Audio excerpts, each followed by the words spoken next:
ओम शांति पाल भाई। ओम शांति।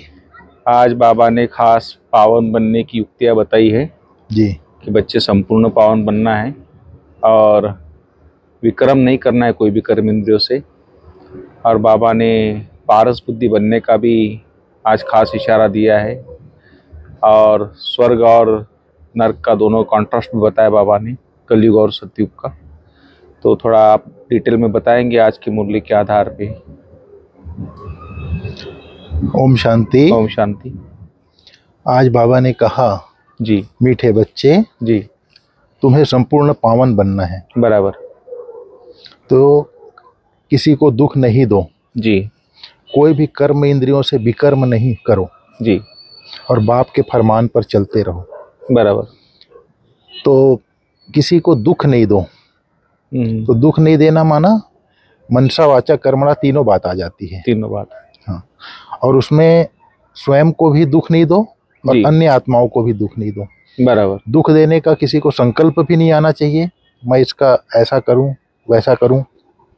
किसी के बारे में नेगेटिव सोचना भी दुख देना है। हाँ, किसी के बारे में निगेटिव सोचना भी दुख देना है। अच्छा, इसको बाबा ने एक अपवित्रता भी कहा था एक बार। हाँ, तो किसी का संकल्प करना कि इसका अहित हो जाए, ये भी दुख देना है। बोलना तो है ही है, बोल देते हैं, क्योंकि ब्राह्मणों के संकल्प सिद्ध होते हैं। हाँ, फिर कर्म में आ जाता है। जी। तो संकल्प, बोल और कर्म, जी, तीनों चीज से हमको किसी को दुख ना दे, इस बात का ध्यान रखना है। बराबर। फिर बाबा ने कहा, कर्म इंद्रियों से कोई भी विकर्म ना हो। जी। कर्म इंद्रियां, हाँ। जैसे मन बुद्धि संस्कार है हमारी कर्म इंद्रियां, और फिर आंखें हैं, नाक है, कान है, मुंह है। तो जैसे आंख से हम देखते हैं, कानों से सुनते हैं, मुंह से बोलते हैं, ये सब कर्म इंद्रियां। जैसे आंखों से हम अगर हमारी दृष्टि जो है दैहिक दृष्टि है, मतलब बाबा जो है स्थूल सूक्ष्म दोनों रीति से बोलता है। अगर मेरी दृष्टि दैहिक है तो मैं विकर्म कर रहा हूँ। अच्छा। हाँ, तो आत्मिक दृष्टि है तो मैं सुकर्म कर रहा हूँ। जी। वृत्ति अगर शुभ बोल में शुभ भावना, शुभ कामना है तो मेरा विकर्म नहीं हो रहा है। अगर थोड़ा सा भी व्यर्थ या साधारण है या निगेटिव है तो समझ लीजिए कि मैं बोल के द्वारा विकर्म कर रहा हूँ। और कर्म का तो भाई है, कर्म किसी भी प्रकार का कर्म जो है दुख देने वाले ना हो, विकर्म ना हो कर्म से। बराबर। जैसे शरीर के द्वारा कोई भी विकर्म ना हो, किसी भी प्रकार का विकर्म, किसी प्रकार के कर्म, हाँ, विकर्म नहीं होनी चाहिए। मीन्स काम, क्रोध, लोभ, मोह, अहंकार, आलस्य, अलबेलापन, इन सब चीजों के वशीभूत होकर हम अगर कर्म करते हैं तो ये सब चीजें क्या विकर्म में आता है। तो इसके लिए बाबा ने आज खास बोला है कि भाई बॉडी कॉन्शियस में आके कर्म नहीं करो तो विकर्म बनेगा। हाँ, आत्मिक स्थिति में होकर कर्म करो। देही अभिमानी, देही अभिमानी। जी। फिर बाबा ने कहा, बाप के श्रीमत पर चलते रहो। जी। श्रीमत, बाप के फरमान पर चलते रहो। तो फरमान क्या बोला बाबा ने? मन मना भाव। जी। मन मना भाव का अर्थ ये बताया बाबा ने, देह सहित, स्वयं के देह सहित, जी, देह के सब संबंधों को भूल अपने को आत्मा समझ माम एकम याद करो। जी। ये है बाप का पहला फरमान। अगर हम अपने आप को आत्मा नहीं समझते हैं, शरीर समझते हैं, तो भी हम क्या कर रहे हैं? विकर्म ही कर रहे हैं। फरमान पर नहीं चल रहे हैं। फरमान पर नहीं चलना विकर्म ही होगा। हाँ, तो फरमान पर नहीं चल रहे हैं। सबसे पहला फरमान ये है बाबा का। जी। फिर बाबा ने आज बोला, तुम बच्चे संगम योगी हो। जी। ना तुम सतयोगी हो ना नरकवासी हो। जी। लोग तो शरीर छोड़ते हैं तो बोलते हैं स्वर्ग चला गया। हाँ। लेकिन स्वर्ग जाता कोई नहीं है। जी। इसी धरा पर जन्म लेता है। तो ये चीज बाबा ने बताई। फिर बाबा ने कहा, पारस बुद्धि कौन बन सकता है? हाँ, पारस बुद्धि के ऊपर खास था। तो पारस बुद्धि वाले कौन है? पारस बुद्धि बनने के लिए नारायणी नशा चाहिए। अच्छा। जो देही अभिमानी है वही पारस बुद्धि बन सकते हैं। देह अभिमान कड़े ते कड़ी बीमारी है, इसलिए बाबा ने कहता है देही अभिमानी बनो। देह अभिमान, देह में प्रैक्टिस करना होगा। देह भान और देह अभिमान, इसी को बाबा दूसरे शब्दों में बोलता है मैंपन और मेरापन। जी।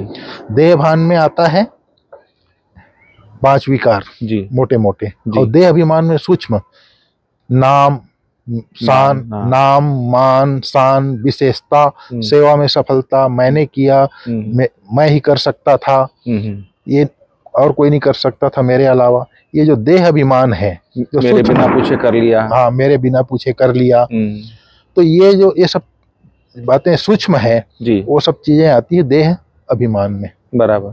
तो बाबा ने कहा और पारस बुद्धि बच्चे ही जो है सर्विस करके अपनी बुद्धि को सोने का बना सकते हैं। बराबर। फिर बाबा ने कहा इसके लिए पढ़ाई पर अटेंशन चाहिए जी, और इसके लिए बाबा ने ये कहा पारस बुद्धि जो बच्चे होंगे जी, वो उनको स्मृति में रहेगा, अशरीरी आए थे जी, अशरीरी वापस जाना है।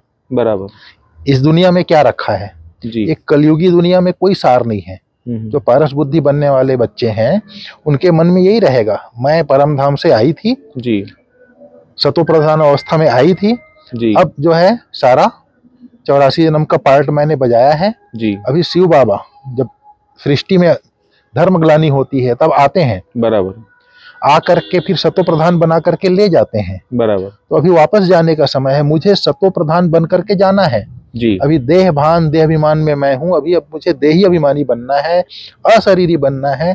अशरीरी आया था, सतो प्रधान अशरीरी बन करके मुझे वापस जाना है।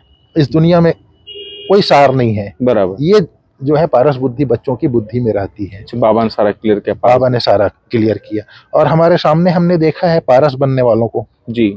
हमारे सामने दादी प्रकाश मणि को हमने देखा है जी, बराबर। इस दुनिया से कोई लगाव नहीं जी, कर्म करते हुए बिल्कुल न्यारा और प्यारा, बराबर। बड़े बड़े VIP जिसको बोलते हैं आज के दुनिया में, उनसे मिलती थी, मिलते ही फिर ऐसी आत्मिक दृष्टि से मिलती है, एक आत्मा से मिली फिर वो चला गया, फिर उसकी कोई स्मृति नहीं, ये अच्छा है या बुरा है, ये बड़ा है छोटा है, ये भानी नहीं रहती थी दादी को। आत्मा आई थी जी, पार्ट बजा के चली गई, मिल करके चली गई जी। तो ये चीजें रहती थी। हमारी दादी जानकी को देखा हमने जी, मैं कौन मेरा कौन, इसके अलावा और कोई शब्द नहीं था। पारस बनने वालों को हमने देखा है ना, हमारे सामने देखा है ना हमने। तो इन लोगों का हमेशा स्मृति में रहता था, इस दुनिया में कोई सार नहीं है, सार असार है, संसार में कोई सार नहीं है। अच्छा, ये सारी चीजें हमने अपने आंखों के सामने देखा है। बाबा को देखा हमने, बराबर, कैसे बाबा के सामने लोग अनेक प्रकार की बातें लेकर के आते थे। बाबा जो है इतना अशरीरी शिव बाबा, निराकार शिव बाबा, और स्वयं अशरीरी बन के उसकी स्मृति में रहता था। अच्छा बच्चे, मैं समझ गया, एक दो शब्द बाबा के बच्चे सुनाते थे, ठीक है बच्चे मैं समझ गया। तो जो पारस बने हैं हमारे सामने, हमारी बाबा मम्मा, हमारी दादियाँ, ये हमारे सामने प्रैक्टिकल है, एग्जाम्पल है हमारे सामने। तो इस प्रकार से फिर बाबा ने आज कहा योग का प्रयोग करने में तो योग्य बन गए हो, अब प्रयोगी आत्मा बनो, बराबर। तो योग का प्रयोग करने के लिए बोला संस्कार परिवर्तन के लिए जी, संस्कार परिवर्तन करने में प्रयोगी आत्मा बनो बोला, बराबर। तो संस्कार परिवर्तन करने के लिए संस्कार कौन परिवर्तन कर सकता है?